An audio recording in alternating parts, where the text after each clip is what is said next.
سی pack میں مشکلات کے علاوہ چین کے دوسرے بڑے منصوبوں پر پیش رفت کی وجہ انڈیا مڈل ایسٹ منصوبے کا منظر عام پر آنا بھی ہے۔ اس طرح پاکستان، روس اور چین کے لیے بیلٹ اینڈ روڈ انیشیٹو ایک بڑا چیلنج بن چکا ہے۔ چین اور روس خطے کے طاقتور ترین ممالک میں شمار ہوتے ہیں اور یہ سپر منصوبہ یقینی طور پر خطے میں نئے تجارتی راستے ہموار کرے گا، جس سے یورپ کی طرح ایشیا کو بھی باہمی ترقی کے مواقع میسر آ سکتے ہیں۔ یہی وجہ ہے کہ ویسٹرن ممالک اور یونائٹڈ اسٹیٹ اس منصوبے کی خبر کے سامنے آتے ہی حیرانگی کا شکار ہیں، اور ماہرین کے بقول کیونکہ یہ منصوبہ امریکی اقتصادی ناکہ بندی کو براہ راست متاثر کرے گا، اس لیے وہ پریشان بھی ہیں۔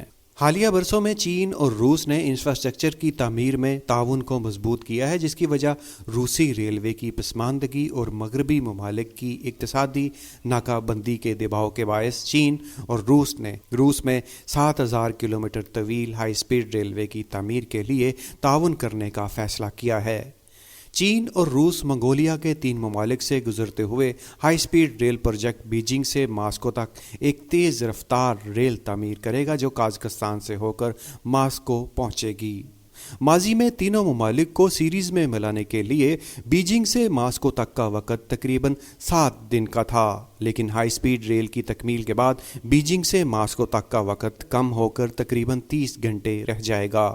دونوں ممالک کے درمیان آمد و رفت کے وقت کو اس منصوبے میں بہت زیادہ بچایا گیا ہے، جبکہ یہ خطے کے دیگر ممالک کو بھی علاقائی تعاون فراہم کرے گا۔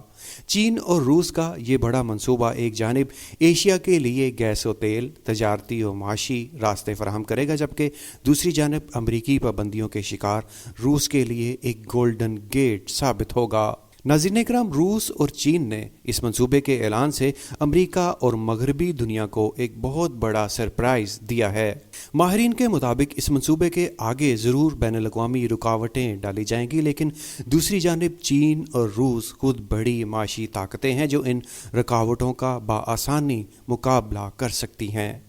چین کو سڑک اور ریلوے کے بڑے منصوبوں کی تعمیرات کا بھرپور تجربہ حاصل ہے۔ سال 2022 تک چین اپنا railway network 1.5 lakh kilometre تک طویل کر چکا ہے۔ صرف 22 سال میں چین نے 8,600 kilometre high speed railway track تعمیر کیا ہے، جبکہ 40,000 کلومیٹر کا جدید ریلوے ٹریک ابھی بھی چین میں تعمیر ہو رہا ہے۔ روس دنیا کا سب سے بڑا خطہ رکھنے والا ملک ہے۔ روسی ریلوے کے پاس 85,500 کلومیٹر ریلوے ٹریک موجود ہے، جس میں صرف 9,400 کلومیٹر کا اضافہ ہوا ہے۔ روس کو اپنے ریلوے کی ترقی کے لیے کسی دوسرے ملک کی ضرورت تھی، جس میں اب چین اپنا کردار پیش کرنے جا رہا ہے۔ چین کے پاس ہائی سپیڈ ریلوے ٹریک بچھانے کی جدید ٹیکنالوجی اور بھاری مشینری موجود ہے۔ چین کی ہائی سپیڈ ٹرینیں اور بوگیاں زیادہ سرد علاقوں میں چلنے کے قابل بھی ہیں، جس سے یہ اندازہ بخوبی لگایا جا سکتا ہے کہ کم لاگت میں چین اس منصوبے کو انتہائی قلیل مدت میں روس کے تعاون سے مکمل کر لے گا۔ دونوں ممالک کے مابین نقل و حمل کے لیے کم از کم آدھا مہینہ درکار ہے۔ ہائی سپیڈ ریل کی تکمیل سے سامان کی نقل و حمل کا وقت بہت کم ہو جائے گا اور دونوں ممالک کے درمیان اقتصادی سرگرمیاں تیز ہو جائیں گی۔ چین سے روس ہائی سپیڈ ریلوے کی تعمیر سے وسائل کی تبدیلی میں بھی مدد ملے گی۔ روس تیل، گیس اور معدنی وسائل سے مالا مال ہے اور چین کے پاس ان وسائل کی بہت زیادہ مانگ ہے۔ دونوں فریقوں کے درمیان بات چیت کے بعد روس ان وسائل کو چین کی ہائی سپیڈ ریل ٹیکنالوجی کے ذریعے چین اور دیگر خطے کے ممالک میں منتقل کر سکتا ہے۔ اسی طرح چین سمیت دیگر ممالک کی مصنوعات ڈیمانڈ کے مطابق روس بھیجی جا سکتی ہیں۔ چین پاکستان میں بھی جدید ریلوے لائنز بچھانے کا اعلان کر چکا ہے۔ ادھر اگر ML1 منصوبہ مکمل ہوتا ہے اور براستہ گوادر پورٹ عرب تک کے راستے روس، چین اور عرب کے لیے کھل سکتے ہیں، جس سے ترقی کا ایک بڑا سونامی آئے گا۔ اس منصوبے کی تکمیل کے لیے چین اور روس کو پابندیوں کے علاوہ بڑے چیلنجز درپیش ہیں، جن میں بلند و بالا منجمد پہاڑ، standard to non standard railway line gauge شامل ہیں۔